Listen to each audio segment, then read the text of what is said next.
Hello, guys. How's it going? We are here with the TheCoinRepublic podcast. I am your host, Nikolai White, and we are here with Doug Horn and Yves La Rose. Yves, I heard that a lot of people call you Yves. People, when I was working retail, they call me Noel. So how do you feel about calling Yves? You like that? I've been called that my whole life. Yves, Yves, Ives. Yes. But it's the Eve. real pronunciation is Eve, but yes. Oh, just Eve.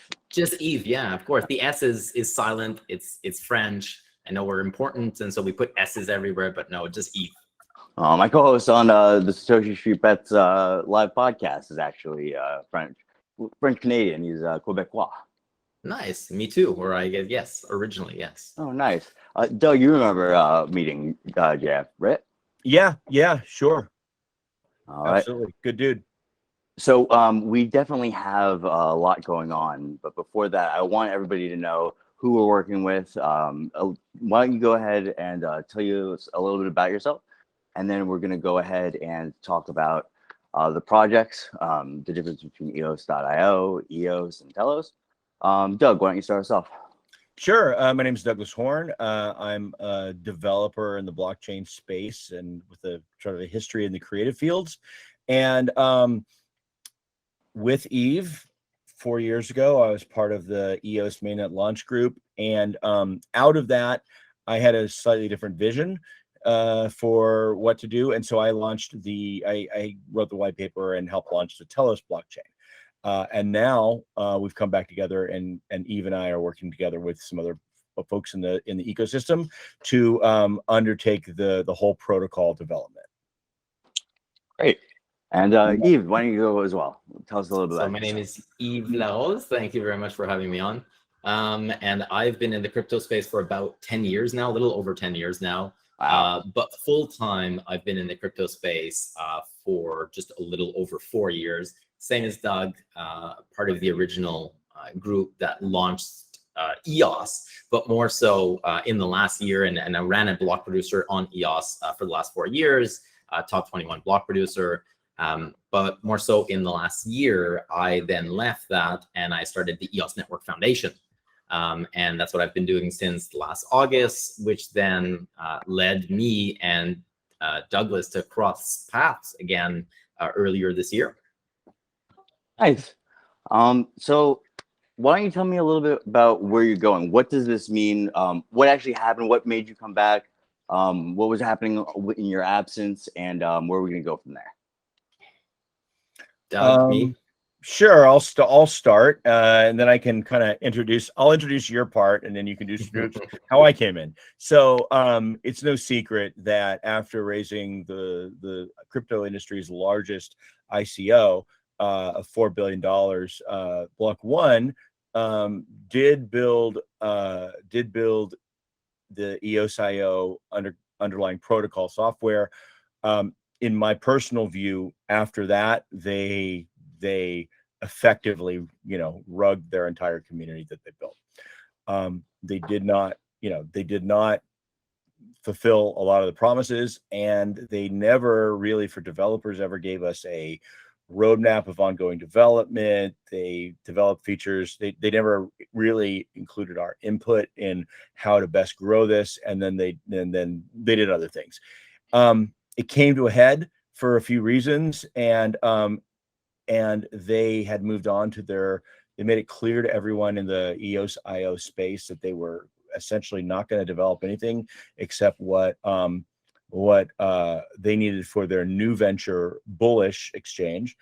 And a lot of us didn't think that was, good.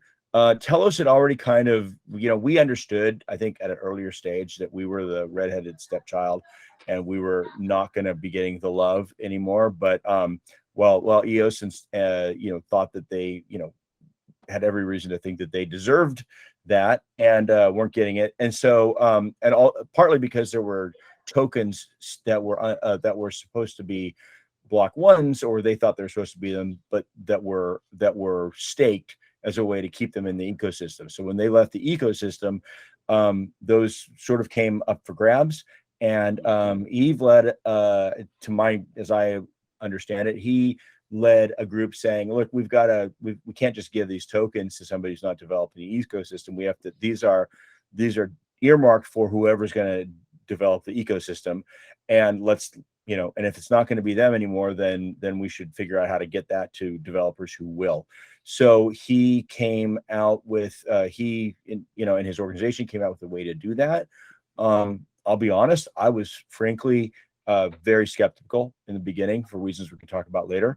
But in time, I got brought into the process by some people whose opinion I really trust, and joined it. And it moved, and now it's moving into it, and since then it moved into, since Eve started this foundation and this process, I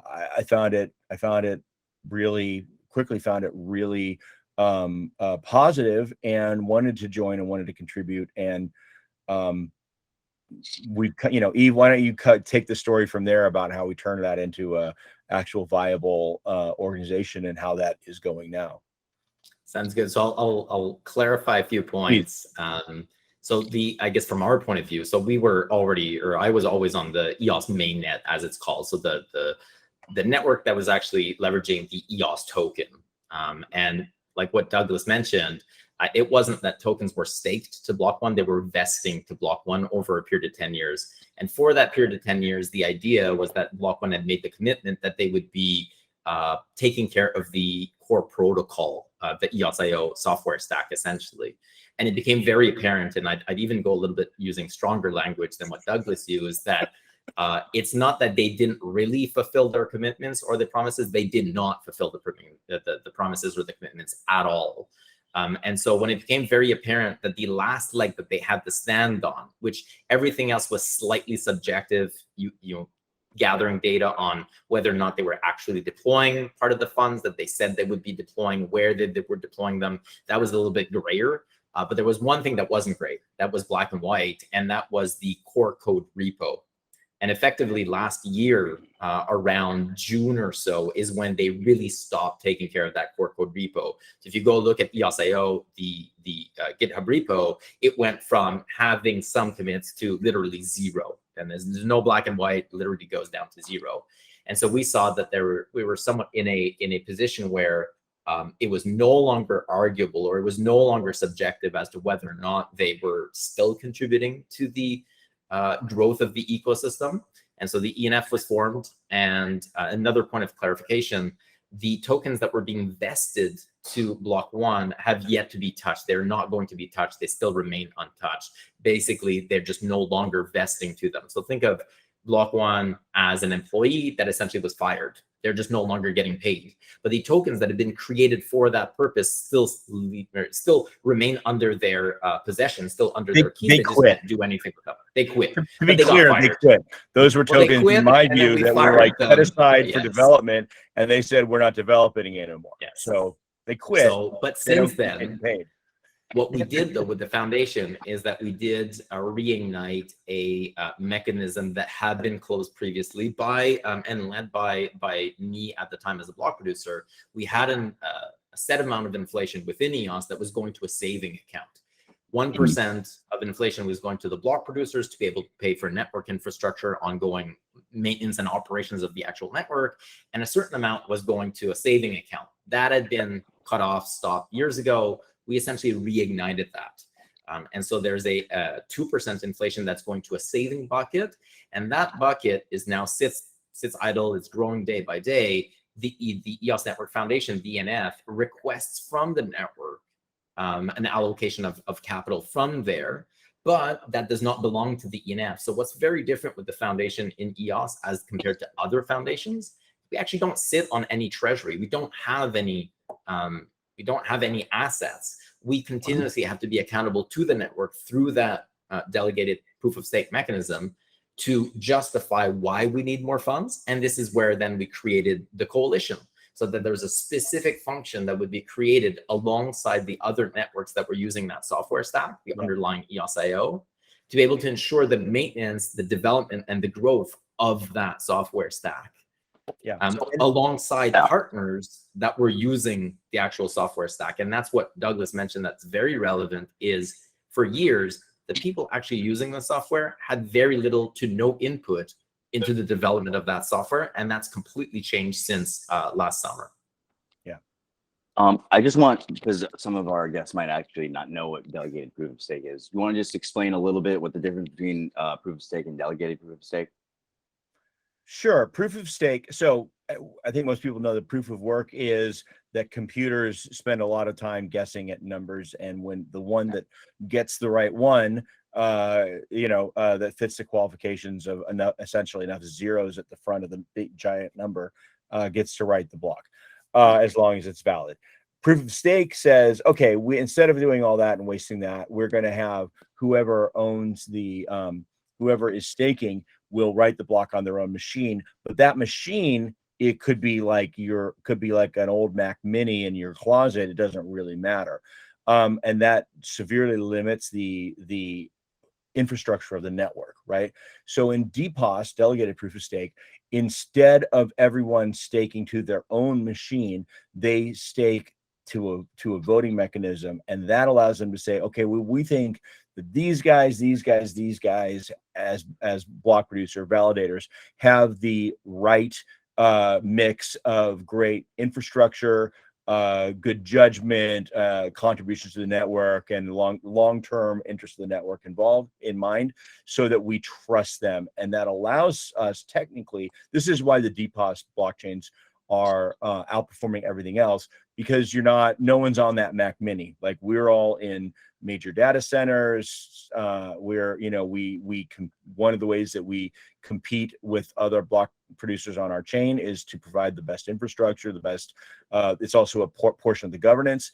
And so to provide the best sort of long-term contributions and whatnot. It's different as opposed to people just like keeping a staking wallet open and collecting something. I personally think it's a much better system, and there's a reason why if you look at the top of the Blocktivity.info charts, it's always delegated proof of stake chains. Yeah. Always, yeah. If you look at amount of transactions per day, amount of transactions per second, an amount of users, active users. I mean, EOSio chains dominate. It's not even Telos, EOS, Wax, these chains and related chains are an order of magnitude or more ahead of the next closest technology, staking and whatnot. I remember at one point in time, Douglas, you were boasting that you had the fastest, if I'm not mistaken. Is that still the case? We do. Yep. Yeah. So Telos right now, so between EOSio blockchains, and by the way, there's going to be a new name so that confusion about what's EOS and what's EOSio will go away. But at the moment, and I love the new name.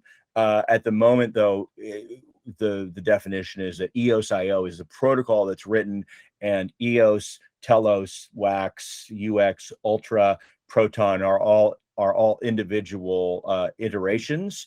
None of them are forks of each other. All of them are independent that grew out of the EOSio protocol software. And that's one of the advantages of the software, right? So it enables, think of EOSio, it is an open source operating system in a way. Think of it like Linux. Anybody can run it. They're not forks of each other, and they can upgrade. So that's one of the big things about EOSio, and why it's so performant, and why it's been able to remain so performant, is that you can perform upgrades just like you'd upgrade your software, just like you'd upgrade Windows or whatever. You don't need to format your computer to reinstall a new version. You can upgrade on the fly and integrate those new functions of those features. That is one of the huge benefits of that software stack. Yeah, and in theory, we were always able to cross-develop things. It didn't actually happen much. Now it will be almost a default state. Things that are on Telos that we developed on our own that others want to use, we will expand, and we will also, what we're doing right now is we're all getting together, and we've voted on what the most important new features are going forward, and putting money out there to develop it. And basically, EOSio was what has always been the fastest, remains the fastest, but because of, unfortunately, the lack of development, I think the lead was slipping a bit under Block One. And I think that where we're at right now, when people look at the roadmap, the public roadmap we've already brought out, which Block One never brought out, when they look more closely, they'll see that we're really going to like leapfrog again. Like this is like it's been a coiled spring. But yes, all the EOS blockchains, all the EOSio based blockchains are currently the fastest, and I don't, it's not almost really not worth figuring out if any of them are faster. We all have the same block times and basic capacity. Telos is so far the only of those that has built its own EVM, Ethereum virtual machine, and that is currently the fastest in of all Ethereum virtual machines, and the only one that has strong solutions to prevent front running, which is a major problem. EOS is building its own called Trust EVM, and that when that comes out, my guess is the end of the year, but only developers really know. That will EOS, Trust EVM and Telos EVM will be the two fastest in the world, and everything else will be, even ETH 2.0 will be slower than that. ETH 2.0 is still going to have 12-second block times, and everything that block times is the big thing, right? Because you can't upgrade your block times. So that's where the other layer 2 EVM solutions will always have an issue. They will not fundamentally be able to upgrade past their block times. And yeah, I think there's more though. Difficult. Right? They don't have any. They still don't have any solution to. So I look at Telos EVM right now as Ethereum 3.0, because we already have everything that Ethereum 2.0 will have, but we have additional things like these flat gas fees, again, faster block execution times, the prevention mechanisms for front running, and a much larger uncharted space that doesn't have to all come back to a beacon chain, which means that I think that that main DeFi will still be very expensive on Ethereum 2.0, because there will be a DeFi shard, primary, like a Wall Street DeFi shard, where it all happens, because composability is very important on EVMs, and there's no solution to shard across to compose across a shard. So it's like all these different chains. They're building like a bunch of different chains, but each one is its own like solution, and then they all come back to this beacon chain. Whereas Telos EVM is just one big space, and EOS and Trust EVM will also be one big space. So these are you can run entire Ethereum in one smart contract on EOSio. Yeah. That's how powerful that's what we do, right? You can run all of the shards in one smart contract. Yeah. Ethereum is and like then with the power of EOSio interconnectivity as well is when is being worked on. And it's one of the things where now Telos and EOS and WAX and UX will be able to connect to each other, where now you're expanding horizontally instead of being able to kind of layer on vertically or kind of sharding type of mechanism. It's kind of like offering multi-threading to what the original CPUs were as single threading. It's that powerful. Yeah, it only expands the promise. I mean, this was always all the things that we're building now were largely predicted and promised, just never delivered. Committed to, yes, during the token sale, yes. That's how they raised $4 billion. They told a great story. Where exactly did this $4 billion come from? Because I want them to invest in what I do. Ethereum investors in 2017. Ethereum and Bitcoin investors, correct? Yes, and then it largely then it got all sold to Bitcoin. the idea behind the ICO, basically everything that Douglas and I are talking about, these features of having essentially unlimited transactions per second. If you're able to connect, if you're able to just spin another chain, you connect them together. If there's low latency, so we're talking about 0.5 second blocks. We're currently working on faster finality, where the lib would be as short as between 1 second to 5 or 6 seconds or so, and they're connected together. If you need more transactions per second, even on a single chain, you spin up another chain. They're connected together. They're not on top of each other. They are horizontal to each other. Yeah. And so you can start having purpose chains and stuff. All of that was what was used during the token sale to be able to garner that much attention. But none of it was actually put into deployment. None of the funding that was raised went into that. And since the ENF effectively took over the project management of EOS as a whole, then we've been deploying capital towards that. We've begun repairing those relationships within the EOSio space that had broken down or had gone different ways with, for example, Telos, with UX, with Wax. All right, what are the common goals that we want to work on? What attracted us originally to this space? What attracted us to this particular software stack? Where do we find common grounds? Because we're all respective networks, we're all respective businesses. Technically, we're all competitors in a way. But also, where do we have common ground, and where can we work together to the benefit of each of us? Right. And that started occurring roughly around December last year, but it really kicked into high gear in January, February. And now at this point, I mean, we're in June, we've now started actually deploying funds towards these initiatives. We've sent out the RFPs, we've got bids coming in, we've got engineers working on this. And instead of being single chain, we are getting developers from all of these chains working together with actual capital that's being deployed towards this. Yeah, and that is a considerate U-turn to what had been happening over the last 4 years. So I would say, yeah. So I would say to tip my hat to Yves, even before any of these others came in, ENF started spending money on important things because it was clear that development had not been going on and couldn't just sit on it. So while his organization was trying to put together a larger organization, they were already putting their money where their mouth was. When Telos came in, I mean, and everyone involved brings something to the table.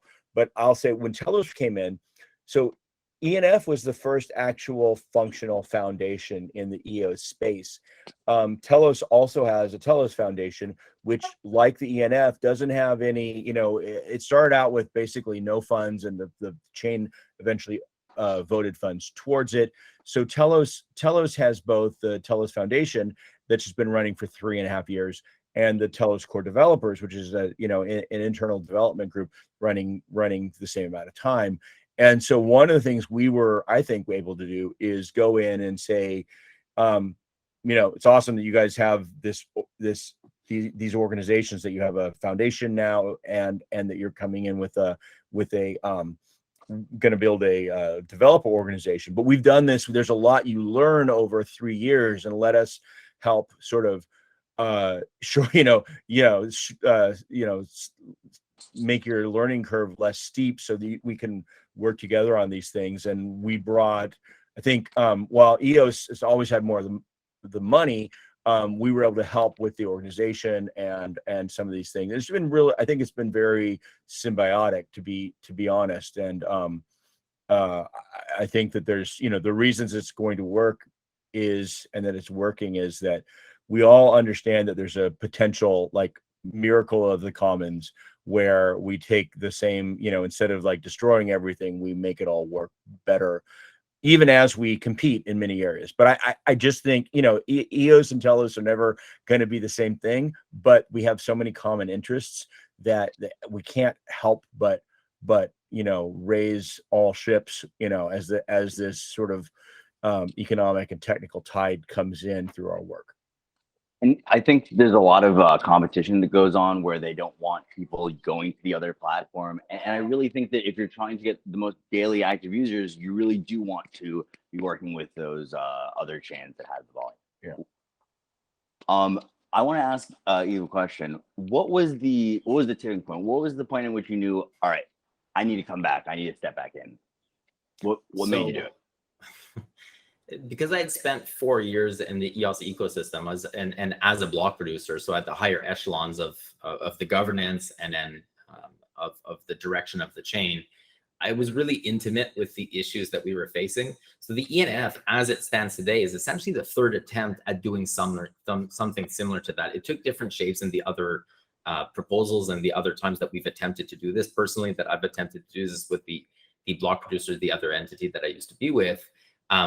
But once I left that entity, it really kind of freed me from that association to being a block producer into being, all right, I'm completely independent.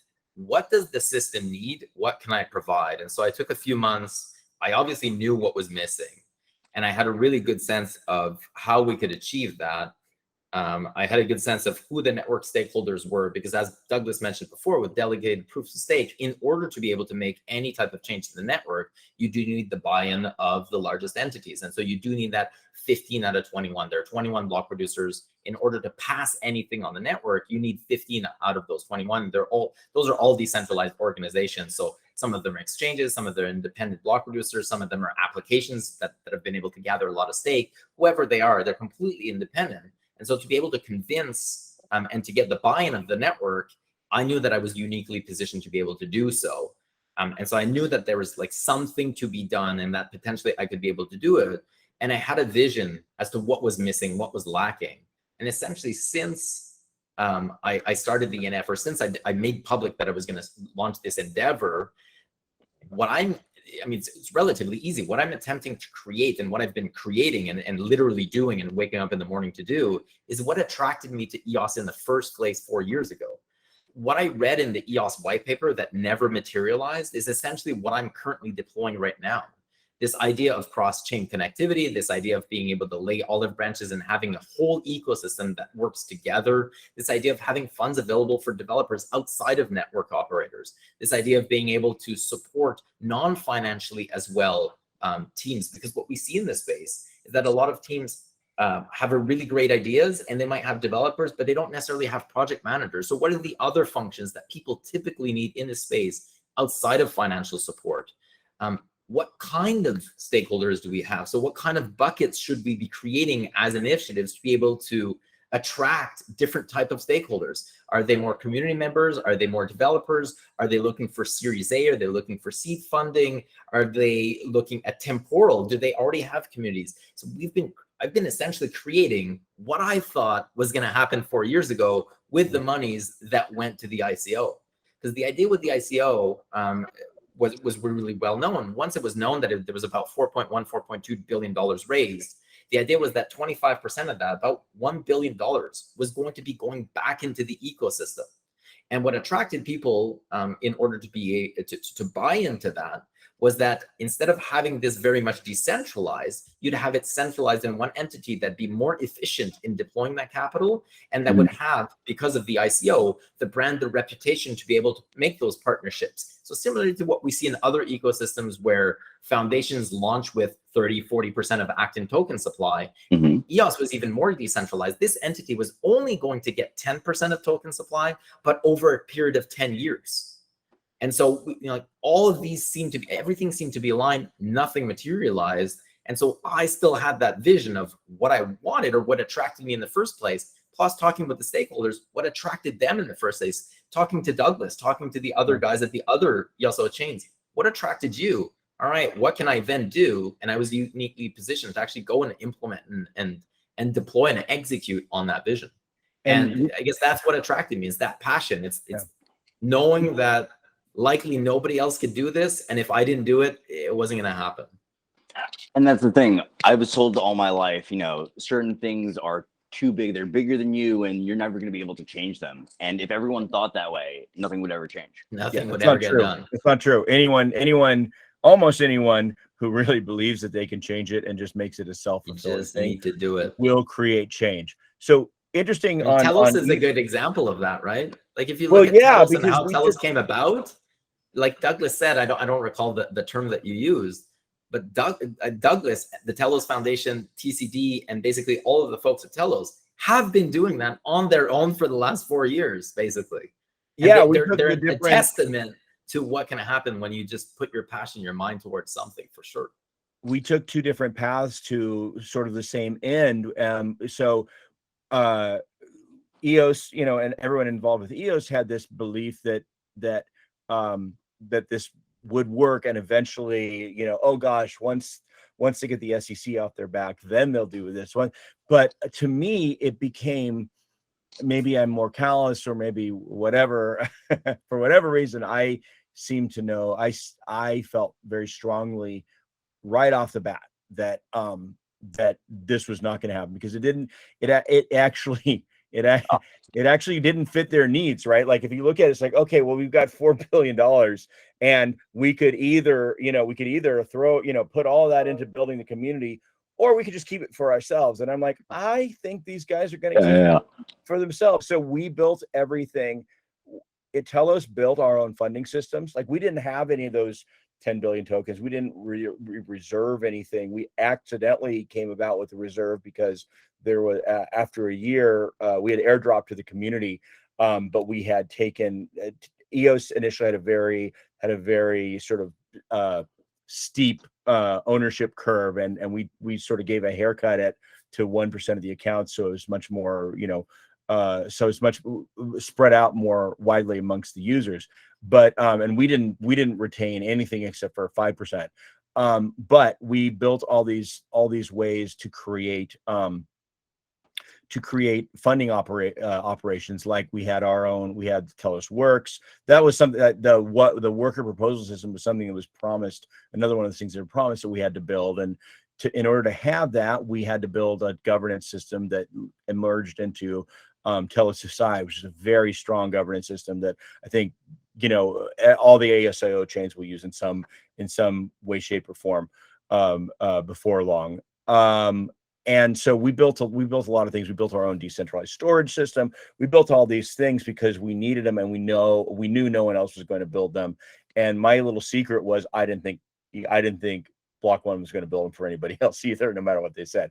And so flash forward 4 years, and now we are sort of aligned in many ways, and looking, I had to do a face palm just because it's so sad for me to think what could have been had these people only, used a quarter, done though they set promised on many occasions, and used a quarter of that money that they raised to support the community that raised it for them, but they didn't. So, what I found? I found that they used the psychology that, we're going to delay gratification for more gains. And so they'll use that to get as much profit out of you as possible really quickly, because you're going for the long term. So they go short. You think, well, you can make so much more in the long term. But as soon as they stop, they're doing another one, and they might even be doing multiple. They did that, right? So that's they did a SPAC for bullish. Not done yet. Well, okay, I don't follow it. The ultimate rug pull is then doing all of this legally and then exiting through the SPAC, but that is not done yet. It's the acceleration of capital, and that's the strategy. It's been delayed 3 times at this point. Yes. We tend to. So there's 2 things that happen here that allowed this to go forward. Human beings tend to project their own personalities and thought processes on others. Like, we go, oh well, he must just naturally be thinking like me, unless you can somehow step outside yourself and go, that might not be true. So we all did that, and most of the people involved in building EOS, Telos, all of these, the entire community it tended to attract people who were people who could let the marshmallows build up before they took them, right? It like the delayed. We were like, okay, we all know that we can delay our gratification and profit and whatnot, and build and do far better if we build first. And so we naturally assumed, because that made sense to us, and because it was exactly what Block One was saying, that they would do the same thing. But it became apparent to me that they were not, they were not following through on that. And now it's clear to everyone. The guy who's saying hold is the first to sell. Yeah, typically. Yeah. So Eve did a lot, and then I would say the other hero of this is me. When I came in, there was in terms of building coalition, I did see some inefficiencies in how they were like coalescing, and my hope is that I helped that happen. For sure, Douglas played a key role. I mean, so even when we look at how the coalition is currently governed, who puts in what in terms of treasury, because we're talking about actual cost to run these operations, to deploy funds, to build the network and such. We had 2 very important decisions to make. Who was going to be part of this coalition? Who is actually going to be contributing to this? What does that even mean? And then from a financial point of view, how do we split the bill to be as candid as possible? And then how do we split the governance rights, or who has what in terms of voting power? And clearly Douglas and the other folks at Telos were key to that, so much so that they were the first people to join, people to make that public commitment. And that was, and is still being reflected in the governance and the financial contributions, where, EOS as the network pays the lion's share because it's a component of market cap and liquidity. But in terms of governance rights, in terms of voting percentage, if you say, Telos and EOS have the same amount. So, EOS's vote or EOS's weight is the same, is equivalent to Telos's weight, despite that financial delta. And that really is that recognition that the Telos folks, and Douglas in particular, were really key in getting this done. Because again, you need to recontextualize it. This is 4 years of chains going in their completely different directions, all having the same, the original onset, all getting essentially screwed by this entity, and then all reacting differently to being screwed by this entity, in a way taking it on each other for a bit of time as well, because then trying to attract talent, trying to attract funding, etc. And then turning that around after 4 years, there was a tremendous hill to climb. There was tremendous downward pressure. I mean, the natural state of things was for us to continue going in our separate directions. So in order to fight that inherent chaos that was existing, and that would be putting pressure on us, in order to surmount that, you needed tremendous leadership and a lot of push from certain people, and Douglas was key to that, no doubt about it. We had the advantage of having gone through the process ourselves. That's what I was talking about before. We had, in addition to having a foundation and a core developers group, we had to actually pull together an organization and keep it together in a meaningful way. And so we had those learnings for, who was going to be long-term, who was not, how to pull it together, how to sort of light up a little bit of a fire under people. And so that is, and that wouldn't have happened had we not done, had Telos not done that. It was also, guys like Jesse Schulman and Kirsten Worth and Justin Guidici and others. I would just talk the most. And then at the end, we had at one critical point, I think there was what I think of as the Jerry Maguire moment, where Yves is like, is this happening or not? And I'm like, Telos will join you. We will join you, Jerry Maguire. And then that sort of tipped the scales, and everyone else had to pretty much shit or get off the pot. And they all got off the pot. I think the group who did it is great. It's amazing. It's pretty awesome.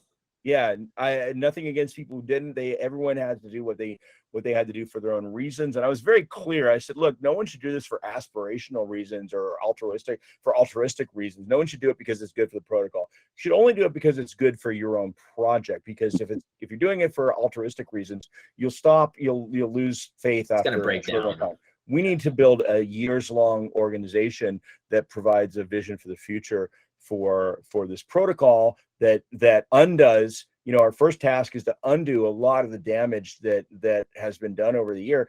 I think that EOSio is the worst brand in existence. I think it's. What does it mean? It was okay. It was okay a while back, but now it's a tarnished brand in existence. But now it's a tarnished brand, but it was okay 4 years ago. I think they wanted a 3-letter with 2 vowels. Great. The actions of all these decisions made by the controllers of the brand made it a terrible brand. Yes. And so the first thing is, let's get out from under that brand. Let's think of something else. Now, I like that we and that brand, by the way, that work has been done. Yves and I and a number of others work with the professional branding group to build something I think is great. I think it's going to completely completely change the way people think about it as a major technology. It's going to fit in better with other major technology companies and groups than some kind of blockchain thing. My thing is it's going to take people into it's going to make people really feel like, okay, this is a major technology brand going forward. That's their vision. That's what they're going to be. And I think it's going to change people's take on it. It's nothing like the old thing. It completely severs all ties, but it also builds a bigger sort of piece of mind space for people about what we will create with this new brand. So I'm excited about it. I think people underestimate like just how important branding is to, you know, having a crypto. You know, I mean, something as simple as Doge, you know, that's enough, you know, people love it. And Well, yeah, but that's because, I mean, I would say that's nothing against Doge. That's what yeah, that's what they have. By the way, I have my Doge nice. my Dogecoin mug that somebody created for me that I love. That's awesome. You can't you'll never get past Is it on you'll never get Telos? better than Can I Doge. get Doge? But you know, Doge and Doge are both projects that are largely based on community building, which is very important. But I would say that if you're really gonna lead, you have to have a very, very strong technical leadership. Especially as we go into this, you know, current like downturn in the market. It's an opportunity to build. It's an opportunity to shake out those that don't bring anything new to the equation. And so I think that this take on where the technology formerly known as EOSio is going is you know the best. Like I see us as this as like Alphabet, Amazon, Apple, that kind of branding. I think when people hear that, they're going to go, when they hear what it is, they'll go, oh, okay, I get that. 3-letter organizations, I like it. They're okay. So one of the things that I've noticed is that, you know, the community that gets rugged together stays together. You know, it's the family now. And branding, it's so really difficult when you get associated with, you know, a rug pull or any sort of time where investors lose money or lose control, or the market goes down and you just lose momentum. You know, I really commend you for just taking the effort to move on, because I've seen so many things, well, not move on from the project, but move on from the old identity. It doesn't Move serve forward. you. Keep moving forward. Well, no matter what has beset, what sidelined us in the past. When I say V2 and a 2.0, I'm like, all right, like, yeah, win rug. I mean, really what this is exemplifies, and this is why this is so magical, what's happening right now and what's happened over the last 8 months really exemplifies what Web3 is all about. This whole idea that the community, that the power is actually in the community's hands and the token holders' hands to be able to direct and guide if the corporate interests no longer align with that of the token holders.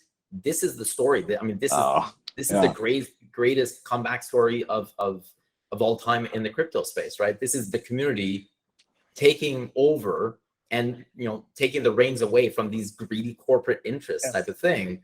Absolutely. And what the great thing about this is that the underlying technology, like that tech stack that Douglas keeps referring to, is so powerful. There's so much opportunity here. It's real. It's good. The fundamentals are there. The product itself is amazing. To give you some context, at some point about 1.5 years ago, EOS, the mainnet, was already doing 150 million transactions per day, sustained every day. In one day, EOS was doing more than Ethereum and Bitcoin combined for the full year. And Telos is capable of doing the same thing, and it does the same thing. And Wax is now leading the pack right now with an average of 35 million transactions per day with heavier transactions. It single-handedly does more transactions than all other blockchains combined. The power that underlies that software stack and what essentially we've been sitting on, but that's been somewhat chained and or not, you know, the power hasn't been appreciated yet, is what we're starting to see with the community coming back and really exemplifying that Web3 narrative of you know, EOSio as a whole, this new coalition.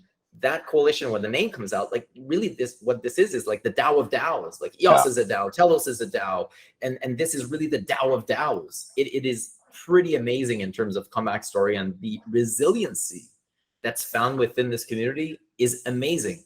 That there is no other community that has gone through so much shit and that's still here today. And especially true in this current market where others have had the luxury of being sitting on treasuries and they've had the luxury of let's say benefiting from that bull market. We've had the opposite. We've had to figure out how to make things work with very little for years, and now we're finally sitting on a treasury. We're finally sitting on capital with no liabilities. So we are in a period of growth right now. We keep hiring, we keep developing, we're investing more when everybody else is cutting back. Yeah. So we hired, so one of the things that, so before I knew that we were going to get involved with ENF, I was actually trying to create a way to hire a lot, because I felt to hire a lot of the old old development and developers from Block One. Eve had the same idea and better funded, so there's no reason to compete. But his organization and now others in the coalition, there's a number of old of the rock star developers there.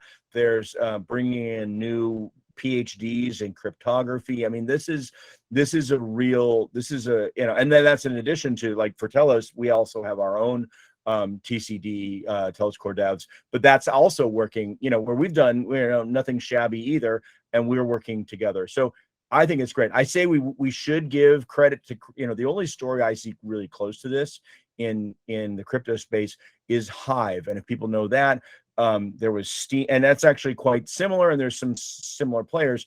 Steemit was sort of sold by its founder, Dan. It was sold by its founder to Justin Sun, who then is essentially like a hostile takeover, and they launched their own chain, Hive. Now, and that's a story. It was a great story of proving that it's really the community is the layer zero, and you can't just take over the community. But Telos, I actually thought Telos here though is that the EOS community took over its own chain, and so they, instead of letting it being hostile takeover, they pushed back and they fired the hostile takeover. Yeah, and I had always kind of thought, oh, that's very similar to Telos, because we also launched without an ICO, and it was in response. What I didn't understand is, well, that's totally true.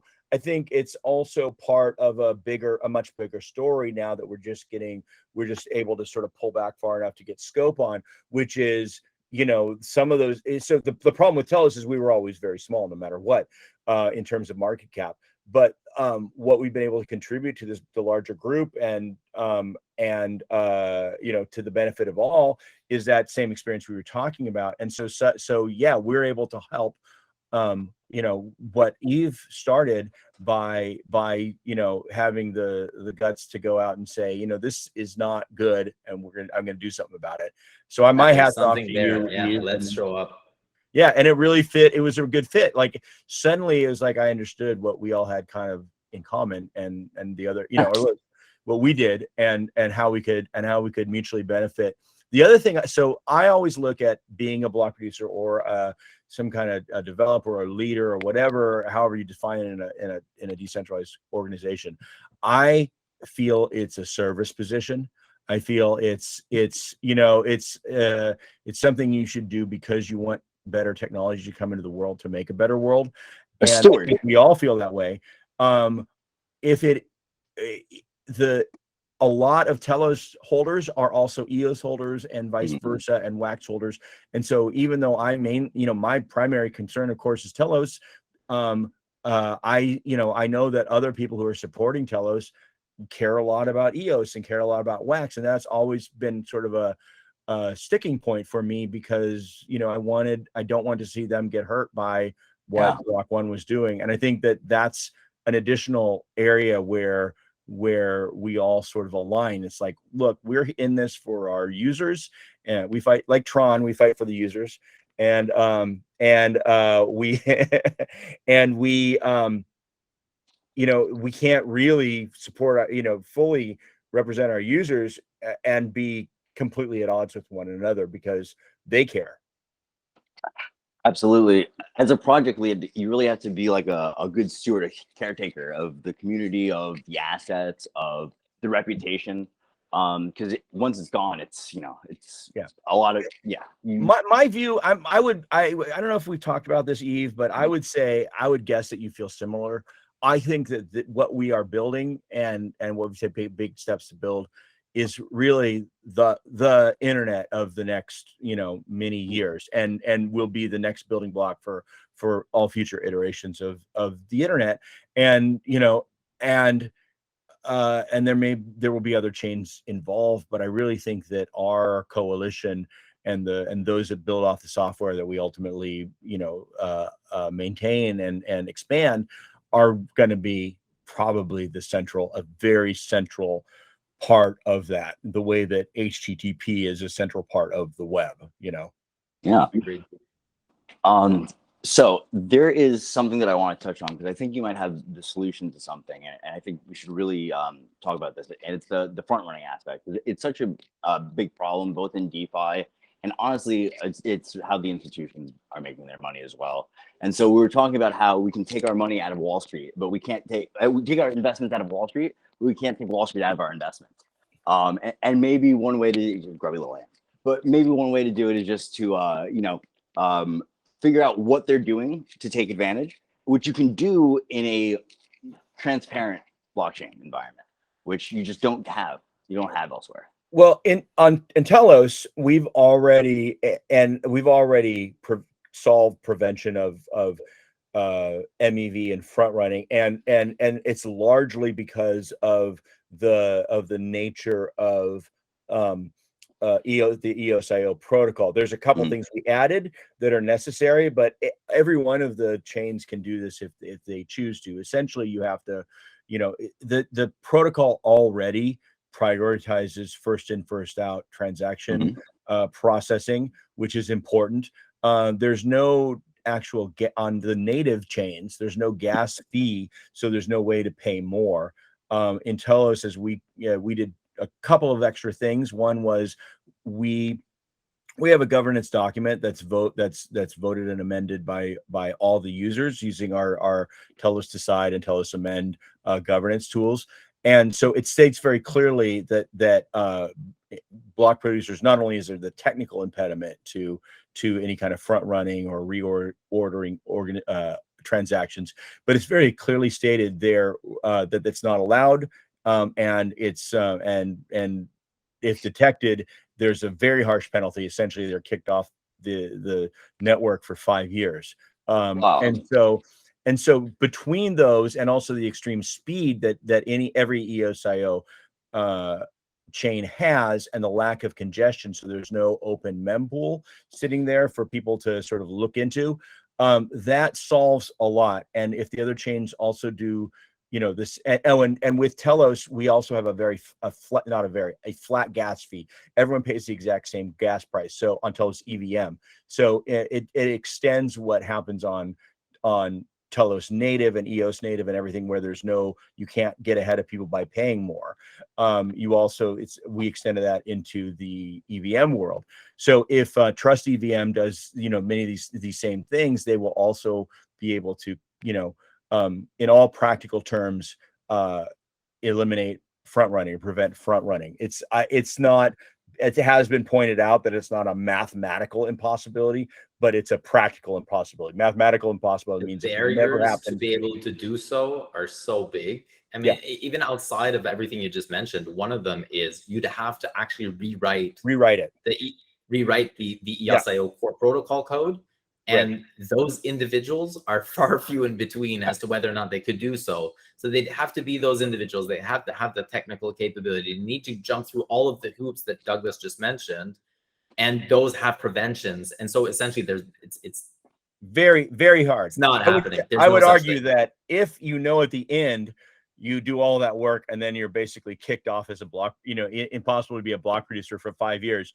It adds just a little bit more. And I hope that you guys, I hope that the other chains adopt that. But even without that, it's very, like we're talking about a 9 or a 10 in the prevention of front running, whereas all other chains are a 0. They don't even try. There's 0 actions taken, 0 Fs given for people who are victims of front running, because it's built into the protocol, right? If you pay more, you go first.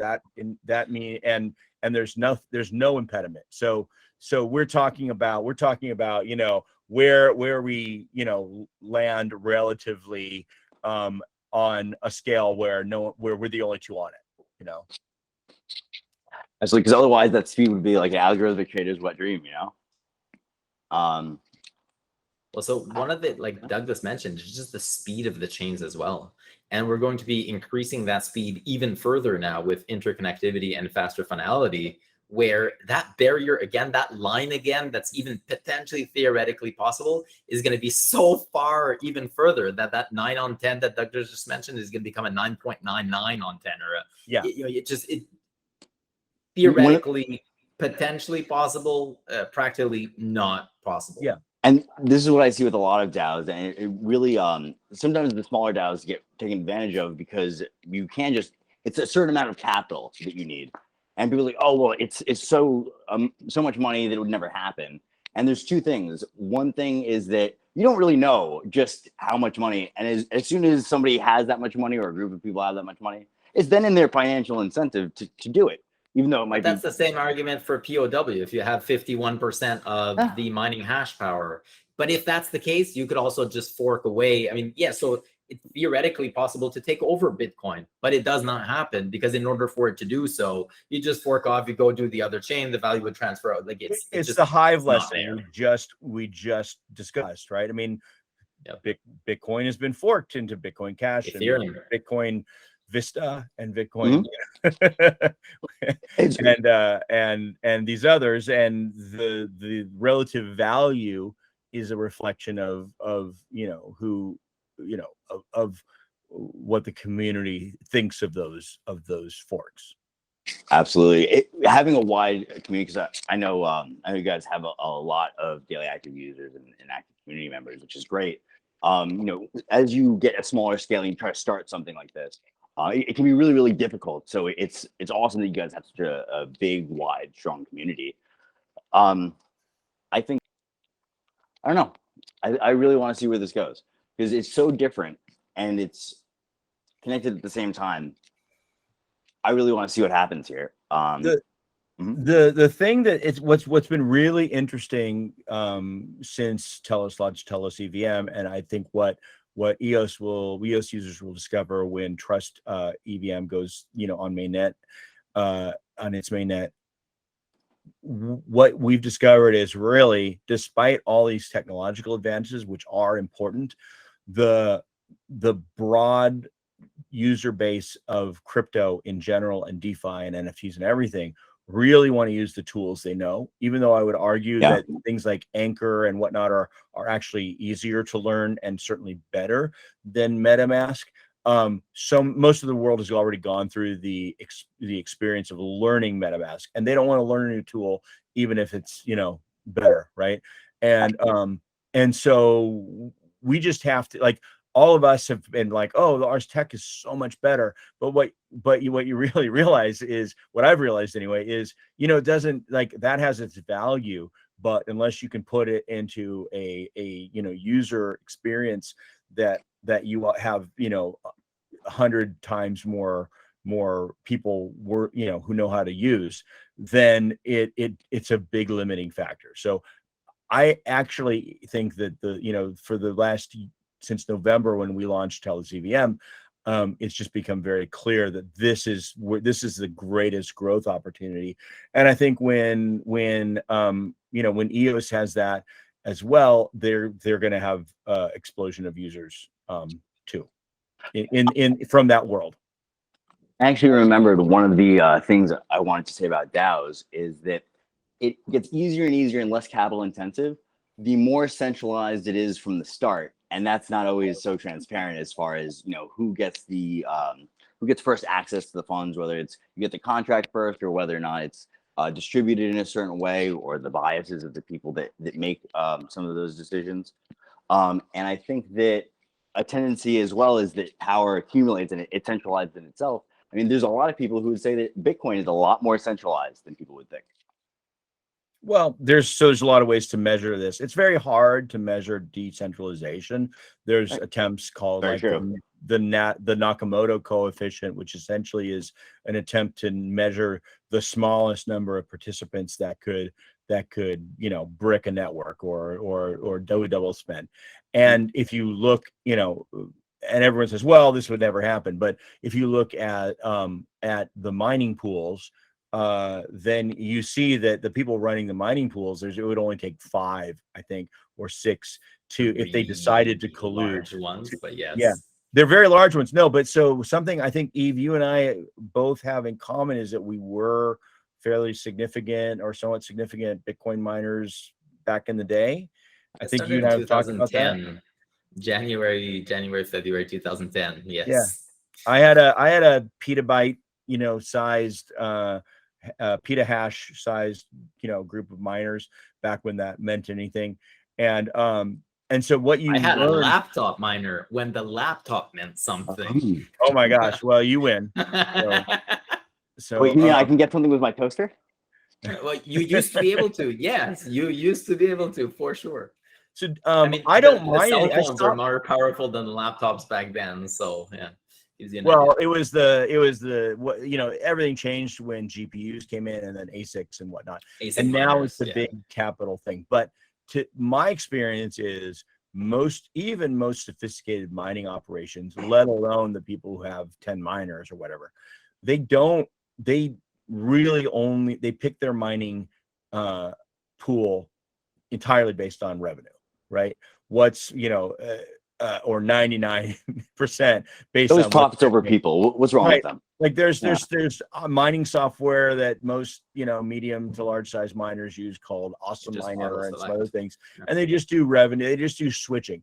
So the idea that people are going, well, I don't like the policies of this mining pool, it's not realistic. It's not how it works. They're like, well, I'm going to make more here. They don't pay attention, and they don't really have, in most cases, maybe slush pool is a you know, good example of something that brings in the user, the miners tastes and whatnot to some extent, but generally it's the mining pool operators do whatever they want, you know, like and you know, they attract miners. Miners are not big miners. The majority of miners do not care much what the mining pools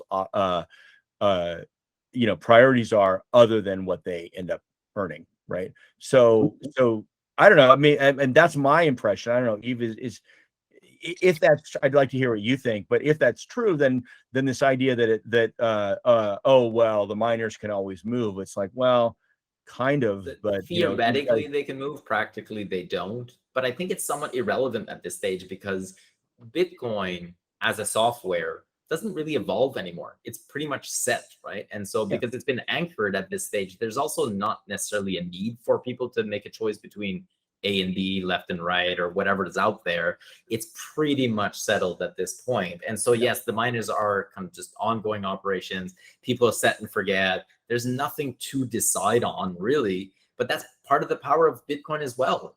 I mean, a big part of it is that it has been up and running now for such a long time, that is kind of part of its worth at this point. And it is so stable in that sense. And so they're just different use cases, right? And what Douglas was mentioning earlier about what the power of EOSio has to become over the next couple of years, when he's talking about, you know, powering the internet or being something similar to HTTPS or SSL or whatever, fundamental to the protocol, at the deep protocol level of the communication methods that we use, that requires something that actually does upgrade, that constantly changes. And so even if we just look at EOSio in terms of commits, in terms of releases, we just released something last week or 2 weeks ago now, the latest iteration of EOSio, and we already have in the pipeline the next one.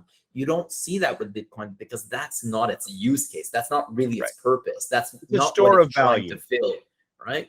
Or doesn't change store of value. And it's not with EOSio, that is the inherent value.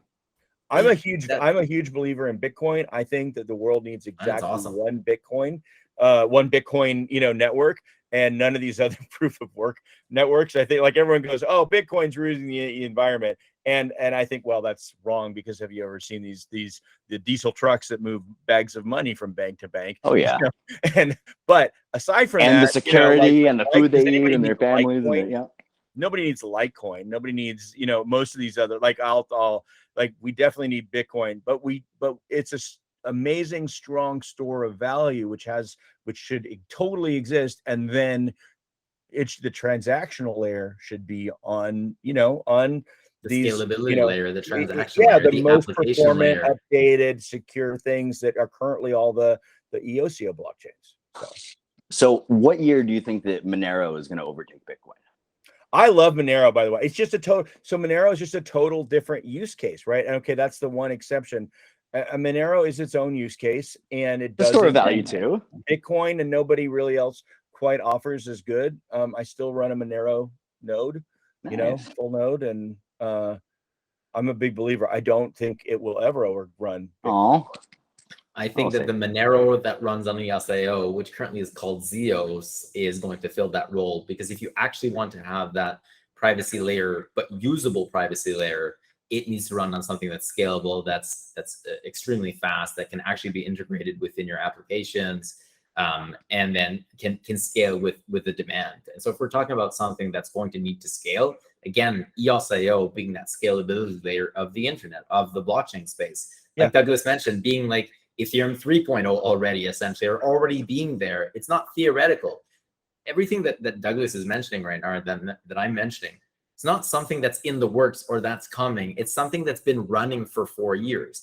So this inherent value of Bitcoin as well, of being battle tested as part of one of its attributes that attracts value.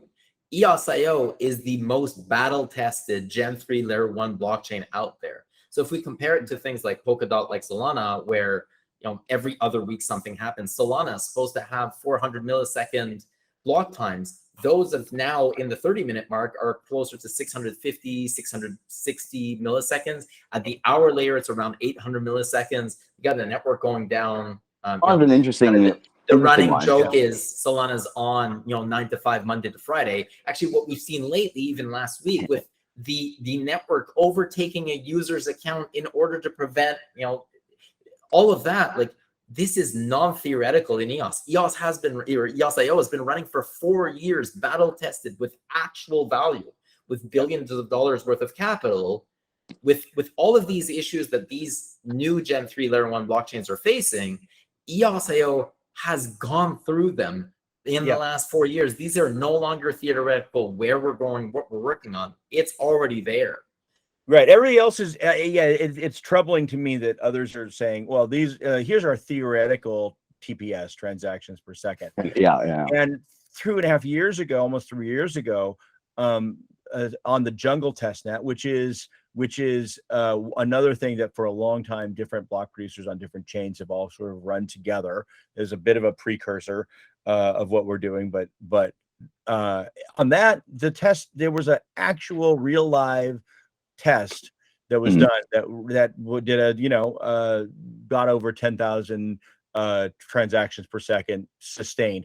I think there was smoke coming out of it at that point.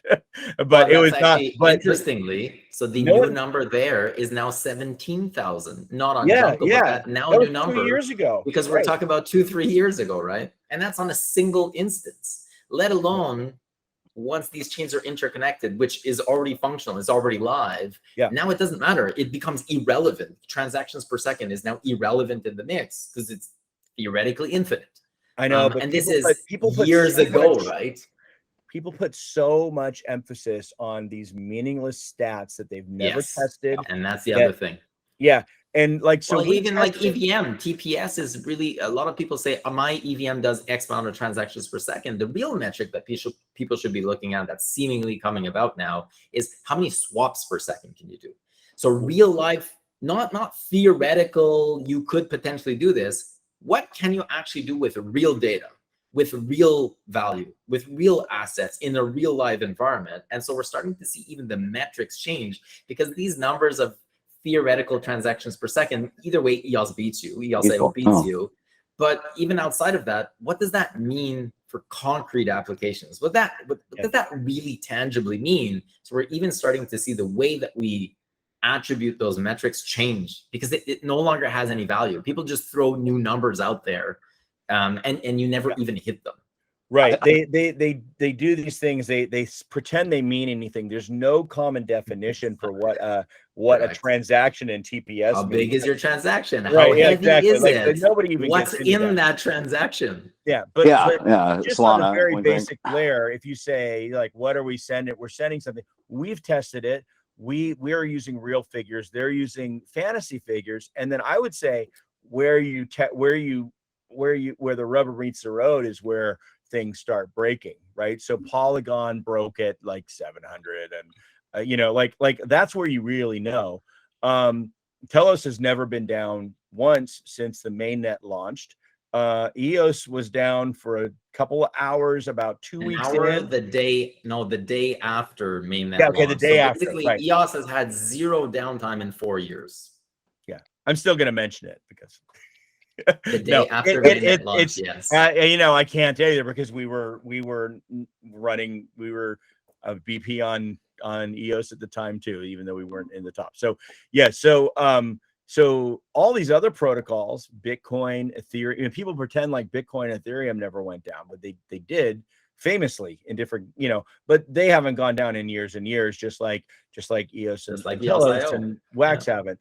But none of these, I mean, but you know, Solana, we know it's almost, you almost have to say when you almost have to indicate when it's up instead of when it's down. Polygon's gone down. They do attract tremendous value though. So I mean, this is the thing and this is what I think EOS IO, and I can only speak for EOS more specifically, has learned, is that in order to have a successful ecosystem, tech isn't enough, marketing isn't enough, community is not enough. You need to have that broad spectrum of different stakeholders in order to make a network valuable. And this is where EOS has failed. This is where EOSio has failed. It's because there was a reliance on certain variables, which are inevitably key and very important, but there wasn't this holistic approach to what is needed in order to create value within our respective pockets. And this is what the coalition is now addressing. That's what we're doing now. Through, like, for example, the first step of recreating branding, of creating a new name, recognizing that that has value. Developers clearly have value. Attracting applications clearly has value. The EVM layer, interconnectivity layer, all of these different things make an ecosystem valuable. Right. And we see that these competitors that we just talked about, despite them having faults, they've created inherent value within their communities. But we're coming back, basically. We've got that foundational layer, and that's really what is the driver behind this. Now we are in a place where we are which we've never been in before, where we are telling every developer what our roadmap is, what we're doing. We're engaging them to, whether or not they're coalition members, we're engaging some level of interaction and input from them. They don't necessarily get to make the decisions, but we will absolutely listen to what their priorities are and include that in the decision making. You know, because they are our community. The community is doing this. We are everyone who's working in the coalition is, you know, in fact, a representative of the community elected by their communities, you know, in whatever way. So this is not the difference there also is this is not something where there's an entrenched set of core developers, right? I've always said one of the things that separates me as leading the Telos core developers and Vitalik Buterin leading Ethereum is, if you don't like me, you can get rid of me, you know. And at the same, essentially, we all serve at the pleasure of the various token holders who approve spending for us. So we're you know, beholden to them and responsible and act as best we can in their interest. I wonder where all that cheap went. I'm just curious. Where all that what? I wonder where all that cheap went. I'm just curious. Yeah. That is. It went on islands in the Caribbean and is still sitting there. Well, you know, the DOGE guys actually voted. They actually gave me half the DOGE, and I said, okay, I'm not accepting it for myself. I am holding it for the community, and the community will vote on what to do with it, and I'll just hold it. So that's the community in Puerto Rico, because you know all that appreciation. What's that? I said, did you Oh, put it in I Puerto Rico appreciate because all that appreciation, you know? It's not mine. No It's capital not mine. gains. I am just briefly. Yeah, it's not my Monero either. I'm just holding it, you know? I just have the keys. It's everyone's Monero. It's on the chain.